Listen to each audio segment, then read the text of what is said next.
গত 5 বছর পর হঠাৎ এমন কি হলো যে অজিত ডোভালকে চীনে যেতে হলো?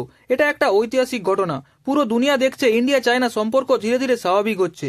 অনেক গুরুত্বপূর্ণ বিষয়ে চীনের বিদেশমন্ত্রী ওয়াং ই অজিত ডোভালের সঙ্গে বৈঠক হয়েছে। তার সাথে সাথে চীনের ভাইস প্রেসিডেন্ট হ্যানজাং, যাকে বলা হয় চীনের দ্বিতীয় পাওয়ারফুল ব্যক্তি। চীনের আইন অনুযায়ী অন্য কোনো দেশ থেকে তাদের সমকক্ষ যদি কেউ না আসে তাহলে ভাইস প্রেসিডেন্ট বা প্রেসিডেন্ট তার সঙ্গে দেখা করেন না। কিন্তু এক্ষেত্রে চীনের সেই নিয়মের বাইরে গিয়ে চীনের ভাইস প্রেসিডেন্ট হ্যানজাং দেখা করেন। শুধু তাই নয়, তাদের মধ্যেও অনেক গুরুত্বপূর্ণ আলোচনা হয়। কিন্তু চীনের প্রেসিডেন্টের সাথে অজিত ডোভালের দেখা হয়নি। তার কারণ তিনি সেই সময় বেজিংয়ে ছিলেন না, তিনি ছিলেন ম্যাকাওতে। সেখানে চাইনিজ রুলের 25 বছরের সেলিব্রেশন চলছিল। ভারতের ন্যাশনাল সিকিউরিটি অ্যাডভাইজার অজিত ডোভালের সাথে যেভাবে চীনের শুধু বিদেশ মন্ত্রী নয়, ভাইস প্রেসিডেন্টের সাথে আলোচনা হয়েছে, এর থেকে বোঝা যাচ্ছে যে চীনের সম্পর্ক ধীরে ধীরে স্বাভাবিক হচ্ছে। পরবর্তীকালে যখন আমাদের বিদেশ মন্ত্রী এস জয়শঙ্কর চীনে যাবেন, তখন হয়তো প্রেসিডেন্ট শি জিনপিং সরাসরি আলোচনা হবে আমাদের বিদেশ মন্ত্রীর সঙ্গে, এটা আশা রাখা যায়।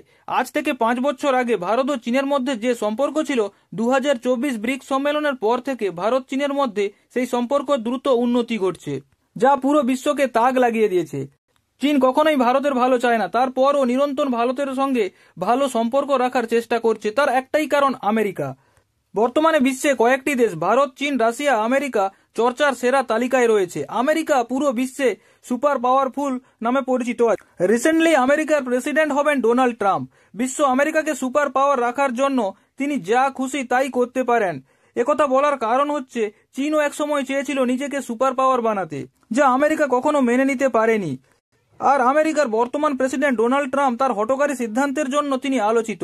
যদি তার কোনো সিদ্ধান্ত চীনের বিপক্ষে চলে আসে, তাহলে চীন পুরো বিশ্বে মাথা তুলে দাঁড়াতে পারবে না। তাই চীন ও আমেরিকার মধ্যে সম্পর্ক বাইরের দিক থেকে ভালো হলেও ভেতরে খুব একটা ভালো নয়। চীন আমেরিকাকে কখনোই ভালো চোখে দেখে না। রিসেন্টলি ডোনাল্ড ট্রাম্প তার প্রেসিডেন্ট হওয়ার শপথ গ্রহণের সময় শি জিনপিংকে আমন্ত্রণ জানান, কিন্তু শি জিনপিং তা প্রত্যাখ্যান করেছেন।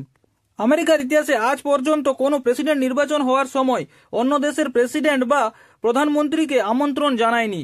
ডোনাল্ড ট্রাম্পই প্রথম আমন্ত্রণ জানিয়েছিলেন শি জিনপিংকে, যদিও শি জিনপিং তা প্রত্যাখ্যান করে দেন। কারণ চীন এটা বুঝতে পেরেছে যে ট্রাম্পের সময় চীন আমেরিকার সম্পর্ক কখনোই ভালো থাকবে না।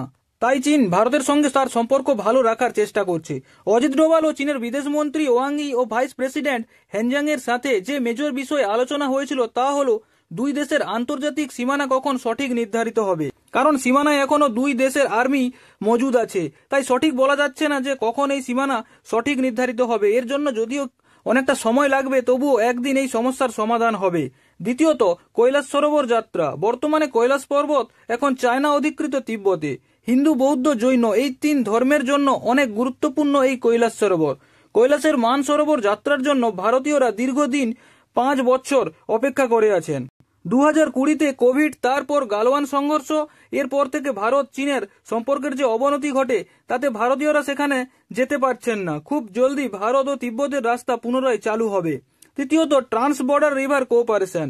চীনের মধ্যে অনেক নদী প্রবাহিত হয়, আর চীনের নদীগুলি উচ্চগতি থাকার ফলে নদীর প্রবাহের গতিবিধিকে চীন তাদের কন্ট্রোলে রাখে। সেই ডেটা ভারতকে দিতে হবে। অবশেষে নাথুলা বর্ডার পুনরায় চালুর মাধ্যমে ভারত চীন তাদের যে 6 পয়েন্ট কনসেনসাস টার্গেট রেখেছিল, তা পুনরায় শুরু করবে। এর ফলে ভারত, চীন, রাশিয়া ও তাদের ব্রিক্স দেশগুলির মধ্যে তাদের ব্যবসা অনেক সহজতর হয়ে যাবে।